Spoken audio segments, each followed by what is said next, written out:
El frío y la humedad son dos de los enemigos directos de las personas que viven con enfermedades reumáticas porque esto aumenta los dolores en las articulaciones. Estamos hablando de enfermedades como artritis o artrosis.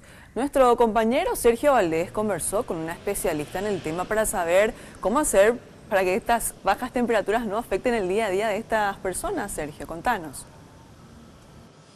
Muchas gracias. Entiendan bien porque estas enfermedades reumáticas, teniendo en cuenta que hay muchas derivaciones, pueden ocurrir a cualquier edad de la vida. Tiene mayor causa la genética, teniendo en cuenta que hay personas que nacen ya con estos problemas prácticamente hereditarios en otros casos también. Estamos hablando de diferentes patologías del reumatismo como artrosis, lupus, inflamaciones también y dolores en la columna, así como en los brazos y también en las manos principalmente. Hay diferentes formas de combatirlos con una buena alimentación, también bien equilibrada, e inclusive también ejercicios físicos. Hay que decir también de que las condiciones de mucho frío, como temperatura baja como la que tuvimos hoy y la que seguimos teniendo, al igual que la alta humedad, favorecen a que esto pueda empeorar las personas que ya son reumáticas de por sí. Se recomienda acudir rápidamente a un reumatólogo para dar las indicaciones correspondientes y de esta forma poder aminorar los dolores en las articulaciones principalmente que se tienen en el cuerpo. Vamos a escuchar a la doctora Margarita González, que es reumatóloga, que nos da algunas indicaciones de qué hacer cuando hay situaciones y dolores reumáticos. La más común, habitualmente se citan, ¿verdad?, los factores genéticos, ambientales, mecánicos, traumáticos, que podrían despertar ciertas patologías reumáticas.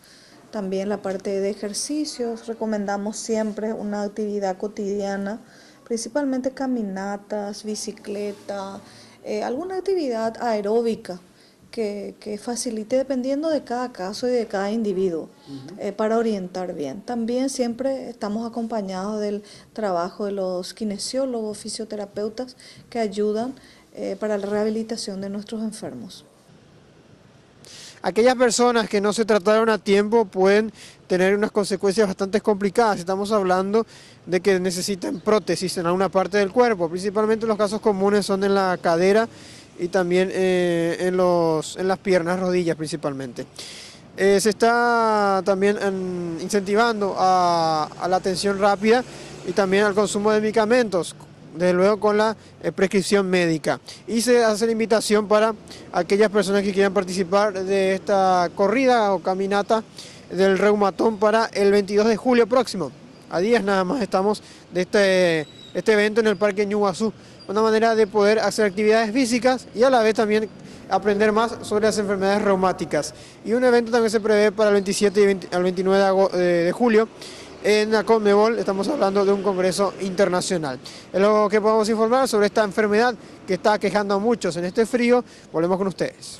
Muchísimas gracias, Sergio Valdés, por esta información. También es muy importante tener en cuenta evitar estos cambios bruscos de temperatura, también estas corrientes de aire fría, también para evitar estos problemas en la zona lumbar, por ejemplo, también el famoso cuello duro o tortícolis. Así que a cuidarnos.